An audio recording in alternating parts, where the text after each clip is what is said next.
Goundamani sir, Senthil sir, Vadivel sir, Vivek sir, Santhanam அண்ணன், சூரியன் எல்லாருமே வந்து மிகச்சிறந்த நகைச்சுவை நடிகர்கள்.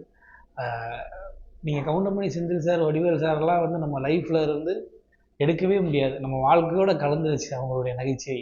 இன்றைக்கி நம்ம ஏதாவது ஒரு விஷயத்துக்கு, முக்கியமான விஷயத்துக்கு எடுத்துக்காட்டு சொல்லணும்னா கூட அவங்களுடைய மீன்ஸ் தான், அவங்களுடைய வசனங்களை தான் சொல்லி நம்ம எடுத்துக்காட்டு சொல்லுவோம். அந்த அளவுக்கு வந்து அவங்க நம்ம வாழ்க்கையோட கலந்தவங்க. இன்றைக்கி நம்ம நகைச்சுவை பண்ணுறது, நகைச்சுவை நடிகனாக நடிக்கிறது, நகைச்சுவை காட்சியில் ஒரு கவுண்டர் பேசுகிறதுங்கிறது அவங்கள தாண்டி ஒன்றும் பண்ணிட போகிறதில்ல.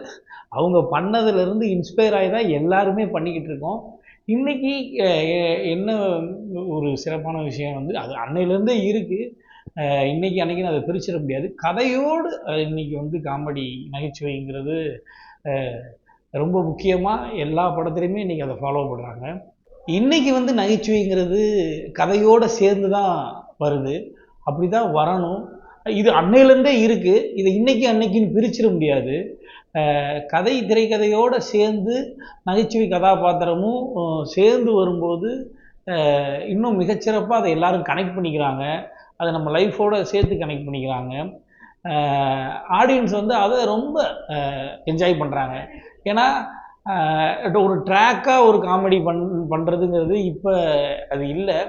அது இப்போ பண்ணவும் முடியறதில்லை. ஏன்னா நீங்கள் வந்து கதை தான் இன்றைக்கி ரொம்ப இம்பார்ட்டன்ட். இந்த கதையை சொல்லணும். அந்த கதையோடு சேர்ந்து நகைச்சுவை வரும்போது அதை ஆடியன்ஸ் பயங்கரமாக ரசிக்கிறாங்க, ரொம்ப என்ஜாய் பண்ணுறாங்க. அந்த எல்லா கேரக்டர்ஸையுமே ரொம்ப ஞாபகம் வச்சுக்கிறாங்க. இப்போ லப்பர் பந்து படத்துலலாம் நீங்கள் பார்த்தீங்கன்னா இன்றைக்கும் நம்ம எங்கே போனாலும் அதில் சொல்லக்கூடிய வசனங்கள் அனைத்தையுமே வந்து சொல்லி சொல்லி மக்கள் பாராட்டும் போது மகிழ்ச்சியாக இருக்குது. அதே மாதிரி தான் இன்றைக்கி நீங்கள் பெருசு படத்துலையும் பாருங்கள், எதுவுமே தனியாக ட்ராக்காலாம் இருக்காது நகைச்சுவை. எல்லா கேரக்டர்லையுமே நகைச்சுவை உள்ளே இருக்கும். ஆனால் அதே நேரத்தில் எல்லா கேரக்டருமே ரொம்ப சீரியஸாக இருப்பாங்க. அந்த படத்தில் இருக்கக்கூடிய பிரச்சனையை வந்து எப்படியாவது சேர்ந்து எல்லாரும் சேர்ந்து சால்வ் பண்ணிடணும்னு எல்லாரும் ரொம்ப சீரியஸாகவே முயற்சி பண்ணுவாங்க. ஆனால் அது பார்க்குற ஆடியன்ஸுக்கு வந்து நமக்கு பயங்கர நகைச்சுவையாக இருக்கும். அதுதான் கதையோட கதாபாத்திரங்களோட இணைந்து தான் இன்றைக்கி நகைச்சுவை பண்ணுறோம். அதுதான் ஆடியன்ஸ் வந்து ரொம்ப ரசிக்கிறாங்க. எனக்கு எப்பயுமே திருச்சி வந்து ரொம்ப ரொம்ப பிடிச்ச ஊர்.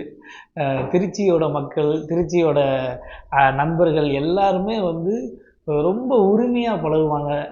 அவங்க நம்ம வீட்டு பையனாகவே வந்து என்னை வந்து என்றைக்குமே ரொம்ப அன்பாக பார்த்துப்பாங்க. திருச்சியில் எப்போ ஷூட்டிங் வந்தாலும் சரி, அவங்க வந்து நம்மக்கிட்ட பேசுகிற விதமே வந்து என்னமோ ரொம்ப நாள் நம்ம ஸ்கூலில் படித்த மாதிரி, காலேஜ் ஃப்ரெண்ட்ஸ் மாதிரி அப்படி தான் வந்து பேசுவாங்க. அப்படி தான் பேசி அப்படி தான் பாராட்டுவாங்க, அப்படி தான் வந்து வாழ்த்து சொல்லுவாங்க.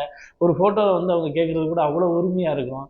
அது வந்து திருச்சி வந்து எனக்கு இன்னொரு சொந்த ஊர் மாதிரி தான். எனக்கு சொந்த ஊர் மதுரை. நம்மளுடைய ஒரு ஆக்டராக நமக்கு எல்லா ஊரும் நமக்கு சொந்த ஊர் தான். அதில் திருச்சி வந்து இன்னும் நிறைய எனக்கு நண்பர்கள் இங்கே அதிகம். எப்பயுமே எனக்கு திருச்சியோட சாப்பாடு பிடிக்கும், திருச்சியில் ஊர் சுற்றுறது பிடிக்கும், திருச்சியில் இருக்க தியேட்டர்லாம் பிடிக்கும். ரொம்ப திருச்சி மக்கள் வந்து ரொம்ப அன்பான மக்கள். அவங்க எப்பயுமே எந்த ஷூட்டிங் வந்தாலும் ரொம்ப அன்பையும் நட்பையும் அள்ளி தருவாங்க. அதுக்கு ரொம்ப நன்றி திருச்சி மக்களுக்கு. எனக்கு வந்து நம்ம எஸ்கே சிவகார்த்திகேயன் அவர்களுடைய ஹியூமர் சென்ஸ் ரொம்ப ரொம்ப ரொம்ப பிடிக்கும். அவர் வந்து இயல்புலேயே வந்து பயங்கர ஹியூமர் சென்ஸ் உடையவர். அது ஹியூமரில் வந்து ரொம்ப அப்டேட்டடாக அதை அப்டேட் பண்ணிக்கிட்டே இருப்பார். அவருக்குள்ளே எப்போவுமே வந்து ஒரு பயங்கரமான ஒரு ஹியூமர் சென்ஸ் உடைய ஒரு குழந்தை இருந்துக்கிட்டே இருக்கும். அது வந்து ரொம்ப பெரிய ஒரு எனர்ஜி. அவர் இருக்கிற போது எல்லாரையும் சிரிக்க வைப்பார். படத்தில் எப்படி சிரிக்க வைக்கிறாரோ அதை விட அதிகமாக நேரில் சுற்றி இருக்கிற நண்பர்களும் சரி, எல்லாரையும் சரி ரொம்ப அதிகமாக சிரிக்க வச்சுட்டே இருப்பார்.